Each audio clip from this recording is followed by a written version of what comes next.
just started playing with a new band, and well, actually we've been rehearsing since December of last year, probably 1st of January, and we just recently got out and played our first gig. So I'm trying to balance work and home, and getting to see my grandkids and my wife, and the music and all that, and like I say, I don't. I kind of starting to hate the term life intrudes because your life is your life, and your family is most important. Uh, but anyway, it's not like I've forgotten about comics. I mean, I'm still getting them and reading them, and I'm trying to catch up on people's videos and trying to comment. But just here's a couple hauls I kind of put together.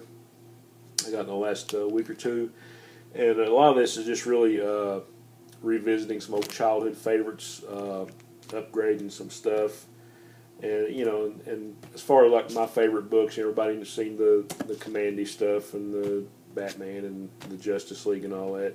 And these are actually, I guess, some more childhood favorites that I like read and read and read over and over again. And some I just kind of got some upgrades on. And some books it's just like, okay, if you got a book that you're obsessed with or kind of obsessed with, you just pick up all the copies you can. And I got one of those. But like I say, just revisiting some childhood stuff that was near and dear to me. I wanted to upgrade, and well, I'm gonna start this out. This not any specific issue of these, but I was kind of commenting on one of After Comics videos. I saw some Archie comics on the spinner rack, and I'm still a fan of Archie comics. I still like the old stuff. The new stuff where they're kind of taking a little bit more serious turn about it, some of that's interesting. I really love the Afterlife with Archie, where the zombie apocalypse was happening in Riverdale. But Archie comics was one of those things that I read, before I got into superheroes. It was like reading Harvey. I read Sad Sack and Casper and Richie Rich, and Archie's one of those things. Like I go to my cousin's house, and they're all like stacks of Archies. And I remember seeing an ad. In an Archie comic when I was probably 9 or 10 years old for an Archie digest, and I thought that was like the coolest thing ever. So I sent off my 50 cents and my stamp, and I think it took like 6 to 8 weeks before I finally got it. But I just love the Archie digest. I mean, it reprinted stuff from like the 40s on up to the 70s. Of course, now I guess they still do that. But I was on my comic shop looking around, and these are mainly just readers. But I just love the format. I mean, I've got a bunch of DC digests, but I just really love the Archie digest stuff. So these are just basically readers I picked up just for fun, just to read. Here we have Jughead with Archie Digest number 36. I know I've got some bags for these or some Mylar, but I don't know if I rebag them or not. I probably will just to get the sticker off. But nice little, me and the square bound stuff. But some cool reprints in here. Jughead with Archie 41.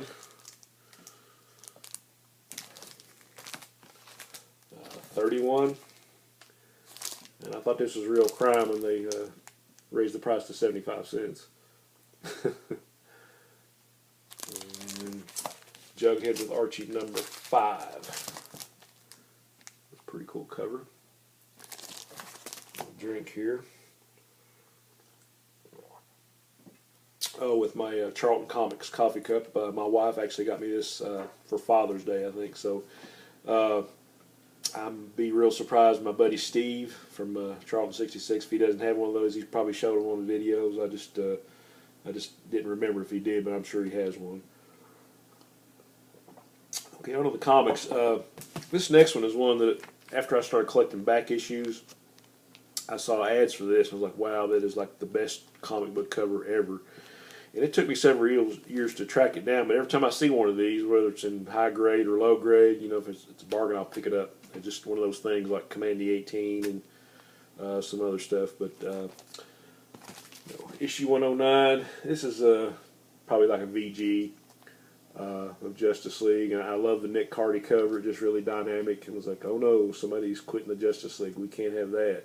And by this time, I'd already kind of got into the Justice League and was really loving the title. So, I coveted this book for forever until I found a copy. This is probably like my 4th or 5th copy of it. And I actually got another copy, but the only difference with this one is this is the one with Mark Jeweller's insert. So this is actually like a high grade copy, probably an 8.5, but it has the Mark Jeweller's advertisement in the middle. And it's probably the fourth or fifth comic I had with Mark Jeweller's insert in it. But this is a really nice book. Sorry about the glare. But one of my favorite, although I didn't originally purchase it when it came out when I was a kid, later on when I got some money for back issues, I picked it up. But another one of those books that I just love. Most of these, there's really no keys in these things. It's just stuff that I loved and still love. Here we have Adventure Comics number 427. It's a Luis Dominguez cover. I actually got into reading Adventure Comics during the Jim Aparo Spectre run. And so, and I think one of my cousins had this copy, and he gave it to me, or not this copy, but this book. This issue, I should say, and you know, I read it and just loved it, and I read it to death. This is probably my fourth or fifth copy of this, but this one's a pretty nice grade. Got a little ding in the corner down here, but otherwise really nice. Got a really cool story by Jim Aparo, The Adventurers Club. I think it's got some Mike Sekowsky art on the Vigilante, and probably my favorite is Alex Nino on Captain Fear, which you guys that read these issues know it's sort of like a Caribbean pirate story. Really love the art and the story in that. So, but this is one of those I just read to death. I just wanted another copy, higher grade. So there we are. And speaking of being obsessed with books, this is another one of those. I found this pretty cheap, but I always love the cover. Great picture frame cover, but. I wasn't a real big Marvel guy as a kid. When I started out, I was mostly DC, but I really loved the monster reprints. So I'm sure you guys that have followed my channel have seen this before. But Where Monsters Dwell number 14. The green thing, which this was originally a Kirby cover. I'm not sure which might have been in Strange Tales or Tales of Suspense. But I think this is maybe Severin redid the cover. Yeah, John Severin, I think. Kind of revamped the cover, but still one of my favorite stories. And I love this title, Where Monsters Dwell. It's just another one of those where I saw it, so I had to get it again. This is another one I probably haven't showed. I really love the stories, and this is like another remake of a Kirby cover, and it's got the Kirby reprints. Where Monsters Dwell, number 30. Pretty cool. The Thing in the Black Box. Evil has been unleashed on the world. Sorry about the glare. Just got some Mylar in, so I'm trying to get those switched over. Here's another one. I don't think I've showed this one. I've shown this one before, but this is another one of those, and I wish I had my original copy on hand because it is like beat to shit. Where I read it so many times. But one of my favorite characters, Phantom Stranger. It's number 34. It has the Dr. 13 Ghostbreaker backups. I think Tony DeZuniga did the art. Have Jim Aparo on the cover. Really cool story here. Maybe I think Fred Carrillo, one of the Philippine guys that DC was using at that time, did the interiors. But just a great story. Another childhood favorite. I went back and reread it. Some of this stuff holds up and some of it doesn't, but this is one that really kind of holds up for me. Phantom Stranger 34. And another favorite. I didn't get this originally when it came out. I think this is 206, Superboy and the Legion. The first Superboy and the Legion I ever had was 205. It was a 100-pager. And I think I missed this issue, and from then on I collected all the Superboy and Legion stuff for a long time. But this is one of my favorite stories. These are all Mike Grell interiors. Of course, this is a Nick Cardy cover. Legionnaires who haunted Superboy. And at that time, Invisible Kid and Feral Lad were dead. And they came back to an extent. There was a backup called Welcome Home Daughter Now Die with Princess Projectra and Karate Kid. All Grell art. I just love this book. Not sure how many copies I have of this, but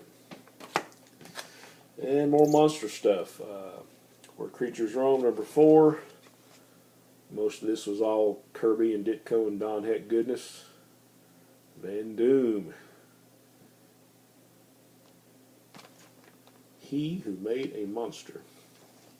Pretty cool stuff. Okay, these next two, I love the original Shadowrun that Mike Kaluta did, or started on in the 70s. I have the whole run, and of course the first issue is an iconic cover. But as far as story-wise, and this is a great cover too, story-wise, this is my favorite issue of the Shadows. Number 2, The Freak Show Killers. I think I have my original. Like I say, it's beat to hell, but probably my 3rd or 4th copy of this. And this one's in pretty nice grade. Maybe a couple little dings, but it's got a great Mike Kaluta cover and art on the inside. But my favorite Shadow story of all time is in here. And as far as my favorite cover, surprisingly enough, it is not a Mike Kaluta cover. This is another one of those that I saw in ads after I started getting back issues, and I coveted it for a long time until I finally got a copy. But I just think this is like the greatest cover. This is Shadow number 7 by Frank Robbins. And I'm sure those of you that collect the old 70s DCs, you've seen this in the house ads. But this was just a lot of people don't like Frank Robbins' art, but I was, and I wasn't really a big fan of the interior stuff he did. But as years went on, I got a better appreciation for it.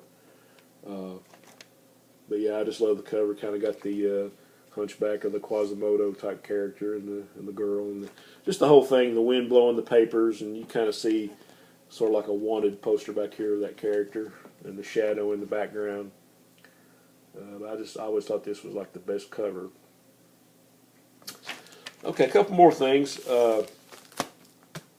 I've been trying to upgrade some of my treasuries and the DC stuff, the limited collector's editions and first editions. And this is probably, I would probably have to say this is my favorite as far as like a childhood memory. But this was my introduction to Joe Kubert. And this is limited collector's edition number 22. And it reprints from some of the first stories that Kubert did when he did the Tarzan series for DC. Just beautiful stuff. Another one of those that I read to death, and I'm not sure. I don't think I have my original copy anymore. I might have another copy that's not in high grade.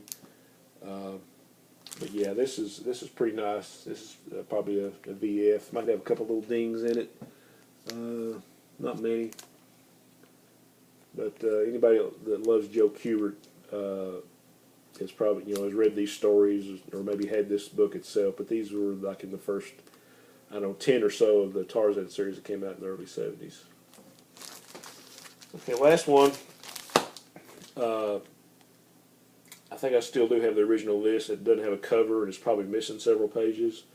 But this is limited collector's edition C41, the Super Friends. And you got a great Alex Toth cover. It's got some Toth art on the inside, and it reprints some older Justice League stories. And this is another one of those deals where I guess they were so protective of the Superman image. It's like when they redid the faces when Kirby did Jimmy Olsen. You can kind of tell this is they supplanted, looks like a Kurt Swan Superman face on the rest of the stuff was Alex Toth. But you can kind of tell, it's another one of those Kirby things where they thought they had to redo the face. I don't know why.